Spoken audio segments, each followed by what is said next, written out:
시중에는 빌 클린턴 전 대통령의 얘기였죠. 문제는 경제야라는 이 말을 다시 고쳐서 문제는 문재인이야라는 이런 얘기가 정말 회자되고 있고, 제가 얘기를 보면 일부 기자분들도 이렇게 공감을 하시는 것 같습니다.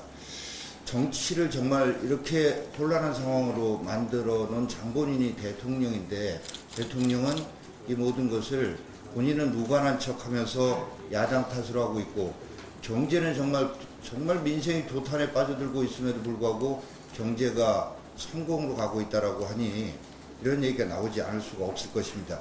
이에 대해서 저는 문재인 대통령이 2015년 12월 16일 민주당 당대표 시절에 했던 얘기를 한자도 빼지 않고 그대로 읽는 것으로 좀 문재인 대통령께 돌려드리고 싶습니다. 경제는 실패했고 민생은 무너지고 있으며 남북관계는 앞이 보이지 않습니다. 야당을 외면하고 여당 대표와 국회의장을 부하처럼 다루면서 국회를 능멸하고 있습니다. 모두가 우리 민주주의를 위협하는 신독재의 징후들입니다. 이게 문재인 대통령이 야당 대표 시절에 한 얘기입니다.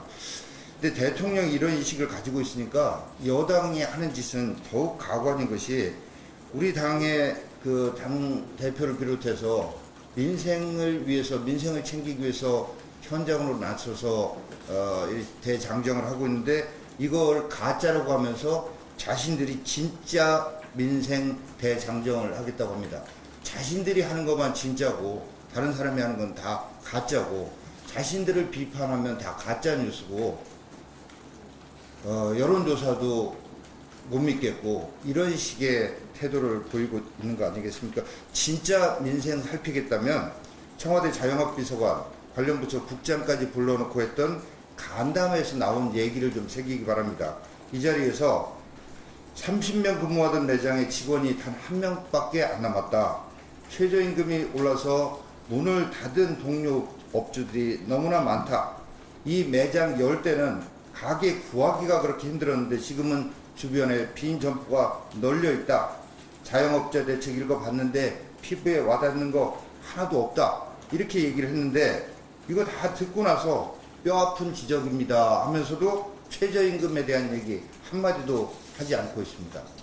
정치와 관련해서도 최근에 민주당의 직책을 맡은 대통령의 핵심 측근이라는 사람이 내년 총선은 과거 정당과 미래 정당에 대한 선택이다 이렇게 얘기했는데, 지금 과거 캐기에만 몰두하고 있는 정당이 과연 어느 정당입니까?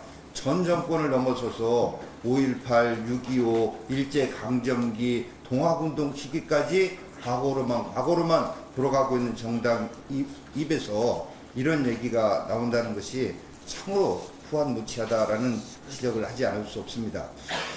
자, 끝으로 정부의 이 탈원전 정책에 발맞추려다가 한전이 정말 이 끔찍한 상황으로 몰리고 있습니다. 올 1분기 6,300억 적자인데, 이게 자회사 실적 빼면은 한전만으로 보면 1분기에만 2조 4천억 적자입니다. 1분기 실적으로 사상 최악입니다. 이 끝이 뭘 것인가? 이거 보면 버스 대란 보면 예측할 수 있습니다. 버스 대란 일으켜놓고 하루 앞두고 나서 결국은 국민 세금 퍼붓겠다라고 이렇게 했듯이, 이 우량 공기업이었던 한전을 적자 기업으로 바꾸고 이 적자가 엄청난 규모로 늘어나고 있는데, 이렇게 되면 결국은 전기요금 인상 불보듯이 뻔한 수순입니다. 언제까지 한전 적자와 탈원전은 무관하다라고 하는 이런 말도 안 되는 거짓말, 억지 부리기로 일관할 것입니까? 우리 당은 앞서도 말씀드린 대로 다음 주 국민건강보험공단을 시작으로 해서 공기업의 부실의 원인을 짚어보고 대책을 마련하기 위한 연쇄 토론회를 개최하겠다는 말씀을 다시 드립니다. 감사합니다.